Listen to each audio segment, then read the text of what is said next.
Welcome to the CoreLogic Housing Market Update for September 2020, brought to you by onthehouse.com.au. Australian home values moved through a fourth month of COVID-induced falls, with the CoreLogic Home Value Index recording a 0.4% decline in August. Although housing values continue to trend lower from their pre-COVID highs, at least from a macro perspective, the rate of decline has eased over the past 2 months, and 5 of the 8 capitals recorded steady or rising values through the month. The Melbourne housing market remains the main drag on the headline results. Following a similar decline in July, Melbourne home values were down 1.2% in August. This was the largest fall recorded amongst the capital cities, demonstrating the impact of a worse viral outbreak to other cities, along with a larger demand-side impact from stalled overseas migration. Through the COVID period to date, Melbourne home values have fallen by 4.6%. Outside of Melbourne, the remaining capital cities all recorded slightly better conditions relative to July. The rate of decline eased across Sydney and Brisbane, while home values held firm or showed a subtle rise across the remaining capitals. The performance of the housing markets are intrinsically linked with the extent of social distancing policies and border closures, which also have a direct impact on labour market conditions and on sentiment. It's not surprising to see Melbourne as the weakest housing market, considering the extent of the virus outbreak and subsequent restrictions which have weakened the economic performance of Victoria. Regional markets have continued to outperform their capital city counterparts across the largest states. While CoreLogic's combined regionals index has lost momentum relative to the pre-COVID trend, the index has held virtually flat since May. There are a variety of factors helping to support regional housing market conditions. Unlike their capital city counterparts, which last year received around 85% of net overseas migration, most regional markets have avoided the drop in demand caused by a pause in migration. Regional markets may also be appealing for their relatively low density and lower price points. Additionally, the normalisation of remote working through the pandemic could make proximity to the major cities less of a factor in home purchasing decisions. Home sales and advertised stock levels have continued to follow the lead of consumer sentiment trends. After plunging through late March and April, consumer sentiment readings posted a partial recovery through May, June and July, before falling again in August due to the new round of social distancing restrictions in Victoria and concerns about a renewed spread of the virus, which has weighed heavily on purchasing decisions. The trend in listings and housing turnover has followed a similar path. The number of new property listings halved between mid-March and the first week of May, before rebounding 48% over the next 3 months. The recent trend has again seen new listing numbers decline, falling by 11.5% over the past 4 weeks. Home sales also fell sharply in April. They were down about a third from March. The estimated volume of home sales bounced back 49% by the end of June, but has since trended slightly lower as weaker sentiment and lower listing numbers again weigh on market activity. The low level of total advertised inventory is another factor helping to insulate home values. Through the COVID pandemic to date, active listing numbers have remained extremely low, demonstrating both a lower than average amount of fresh stock being added to the market, as well as a strong rate of absorption. So far, there's been no evidence of urgent or distressed listings starting to pile up. This could potentially change, however, as fiscal support starts to taper at the end of September and distressed borrowers taking a repayment holiday reach their 6-month check-in period around the same time. The timing of these two events could be the catalyst for a gradual rise in distressed listings, which will be an important trend to monitor. If we do see active listing numbers starting to rise and be higher than previous years, it could be a signal that vendors will need to offer up greater discounts in order to sell their home. Focusing on each of the capital cities in more detail highlights the diversity across the markets. The rate of decline in Sydney home values eased in August, with values down 0.5% over the month, compared with last month's drop of 0.9% and a 0.8% fall in June. Clearly, home values are still falling, just not as quickly as they were previously. Auction markets are also pointing towards stability in the market, with the number of auctions held consistently rising since mid-May and clearance rates holding firm around the decade average of 63% through August.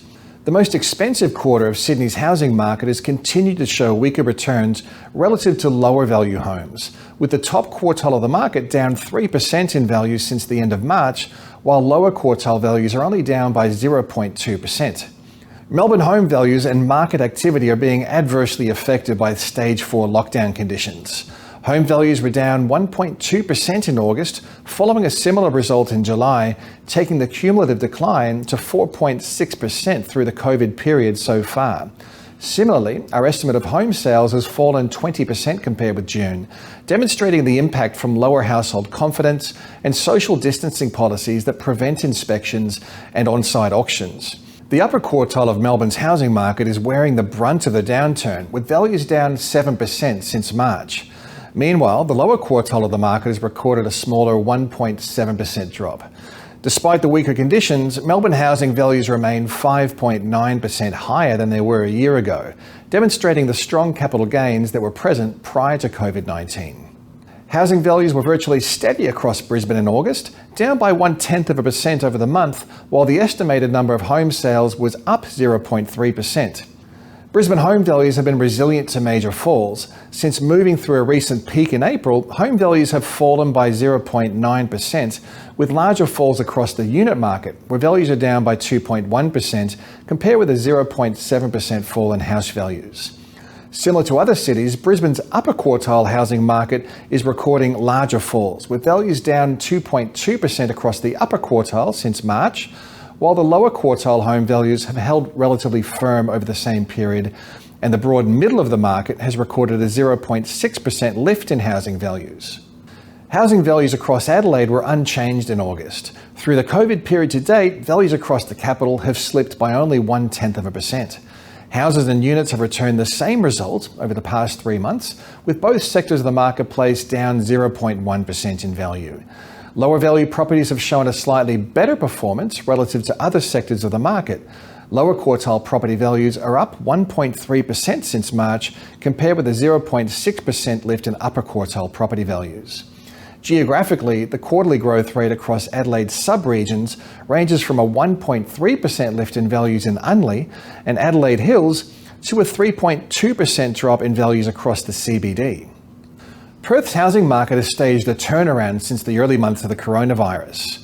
Home values fell 1.6% between May and June, with the rate of decline more than halving through July and values holding firm in August.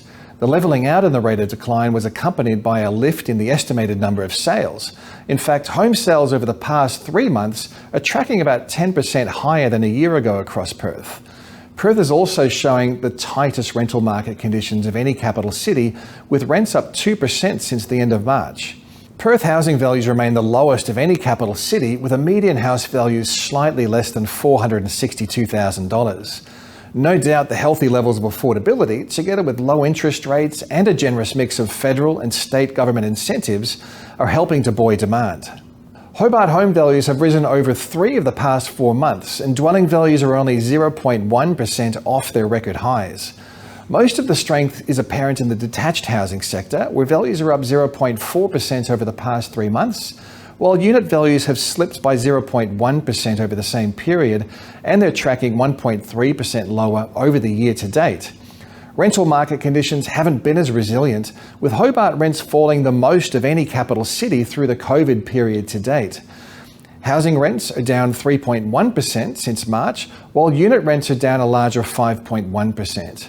The weak rental conditions, together with a relatively stable level of home values, has caused gross rental yields to compress, declining from a 2019 high of 5.3% to 4.7% in August. Darwin home values posted an impressive 1% rise in August, following a 0.3% dip in July.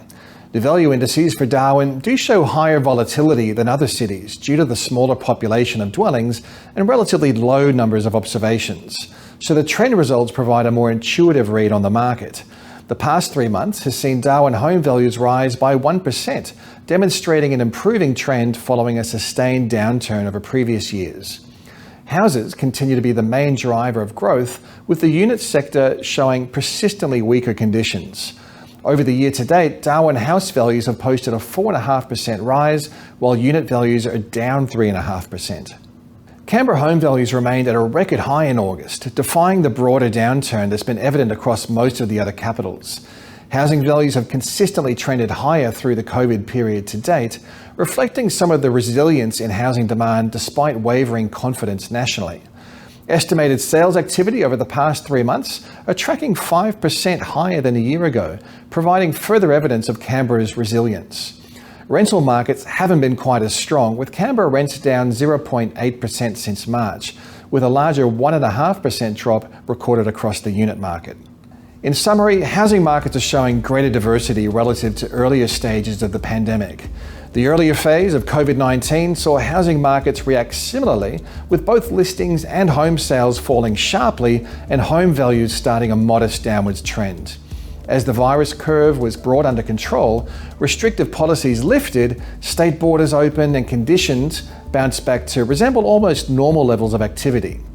More recently, we've seen a clear divergence between regions where the virus curve has steepened and where the virus remains well contained. This highlights the broad economic impact of renewed social distancing policies, border closures, and weak consumer sentiment. As we move into the first month of spring, the market is likely to be less active than normal this year. Spring is a period where transaction activity rises from both a sales and a listings perspective. Heading into spring, the trend in advertised listing numbers and home sales is trending in the opposite direction.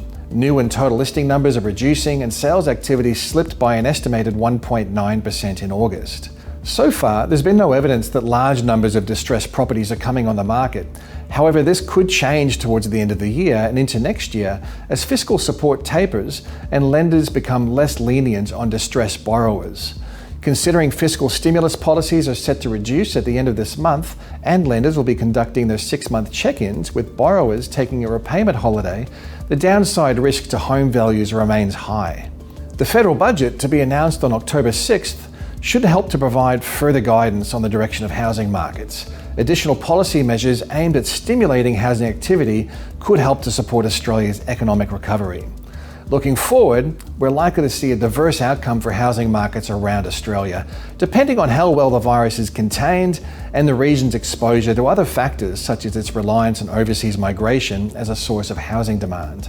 With so much happening between these monthly updates, make sure you're staying up to date on the latest property market trends at www.corelogic.com.au.